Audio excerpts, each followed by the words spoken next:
what else? Well, what else do you want to go over? We could talk about how... Like, remember how you were saying holding the guitar?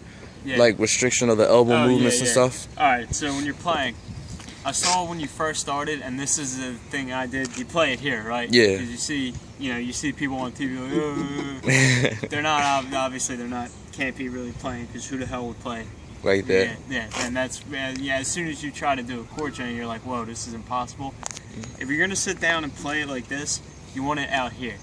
The reason, not like straight on, but just kind of like you're holding a shotgun, you're about to kill, like kind of like that. That's how I like to do it, because you get this range of motion in your elbow. So when you're doing stuff up here, you can go down here, and do things for certain licks. Yeah, talk about if you're gonna throw this in your PowerPoint. Proprioception. Yeah, you definitely want to talk about proprioception. This is where that would come in, your awareness of your elbow. And to maximize your range of motion on your elbow and the versatility of your wrist, like this is perfect. Because look at how much, see, you're never gonna need your elbow to be up here, unless you're doing something just absolutely wild. But yeah, it's good to have, because you can get your elbow to go all the way around. Whereas here you get, you get that. But if you're playing down here, look at that. The difference is pretty big. And then especially if you're playing here, your elbow's not moving at all. You're blocked by it. So don't play like, it's good not to play like this.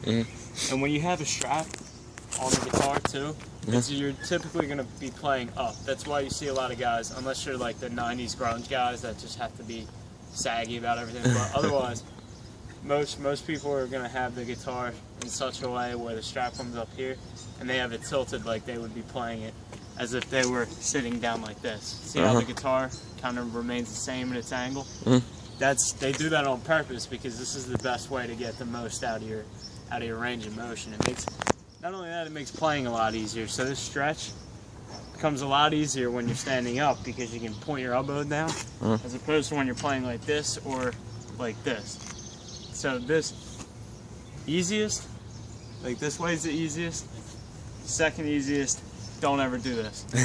And don't ever do that either, because that's, I guess you get the same motion, but it's just kind of awkward. It's like put a lot of strain on you because you're trying to transaction from them and hold at the same time? Yeah, it's just, like playing it out here is... It's like, how am I supposed to do that? Yeah, exactly, and it's just weird. So that's the way you're gonna learn. Me, I do it like this. If you're learning something new, if you can't, like if you don't have a chair where you just go like this and do it, then you could find a stack of books, like find a stack of books or something, put your foot up on and play like that. So it's like the guy B.B. King. That's the famous image of him with his guitar, Daisy, I think it was. That's perfect. He's one of the best of all time. That's how he's always played. So it's a working method. So it's actually a good thing to stick with you too, because you don't have to. Yeah, rockers play it down. You don't have to do that. You play it whatever's easier. You're still playing it, you know. Yeah. So there's no point in making a job harder than it has to be. But the cool thing about guitar is there's nothing that you can't do. It's not like, oh, I just can't grasp this. Everything comes just with the amount of time you put into it and how much you put into it. And if you understand what you're doing while you're doing it. Some people might think, oh yeah, I just go like this for a G chord, and then I just come over here, figure out how to get these 3 fingers down at some point and play a D. They don't understand why it's a D. They don't understand why it's a G. They don't understand what they need to do to get that sound, how the sound becomes fullest, and that kind of hinders their progress. But you understand it's all about the vibrations.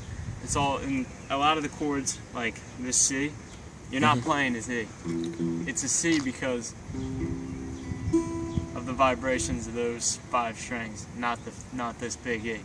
And that's another thing you want to be mindful of. Some of these chords, D too. Yeah.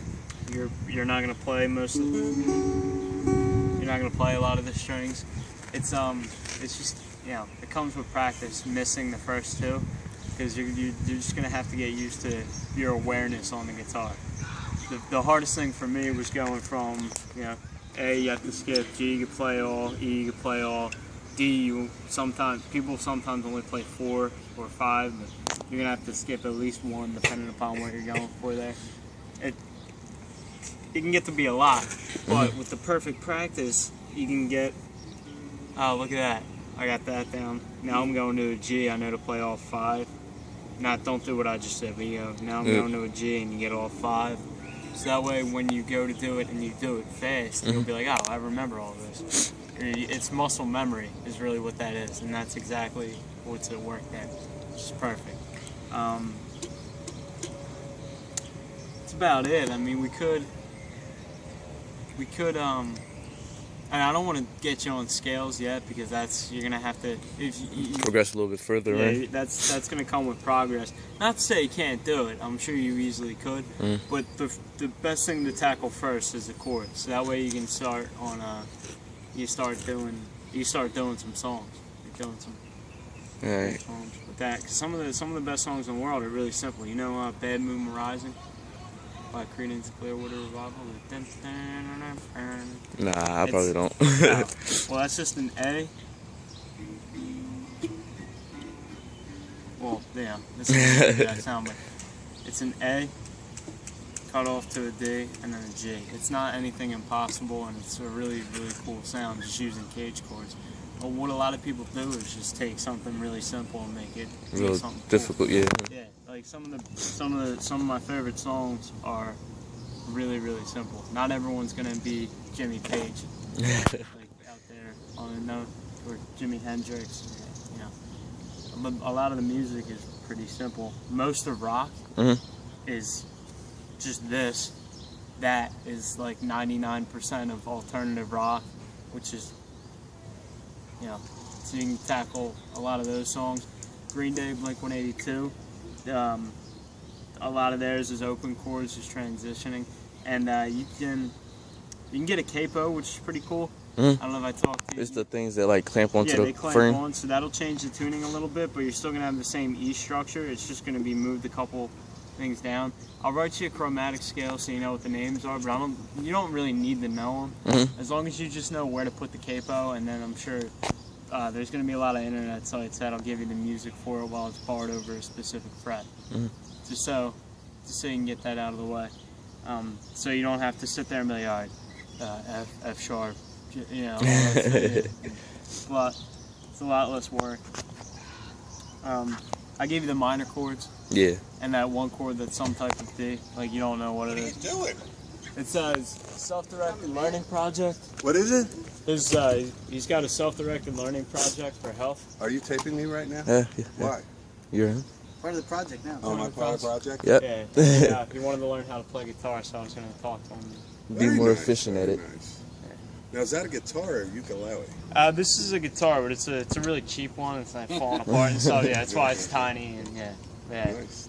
Well, good luck. Thanks, brother. You got it. But yeah, so you can once I give you the chromatic scales, you'll be able to put it all. You'll be able to put it all together. There's also they have major, minor pentatonic scales where you sit doing that stuff, but we'll just hold off until you have the chords. So you have the structure of the guitar, perfect practice, range of motion in your elbow, the proper way to hold it. I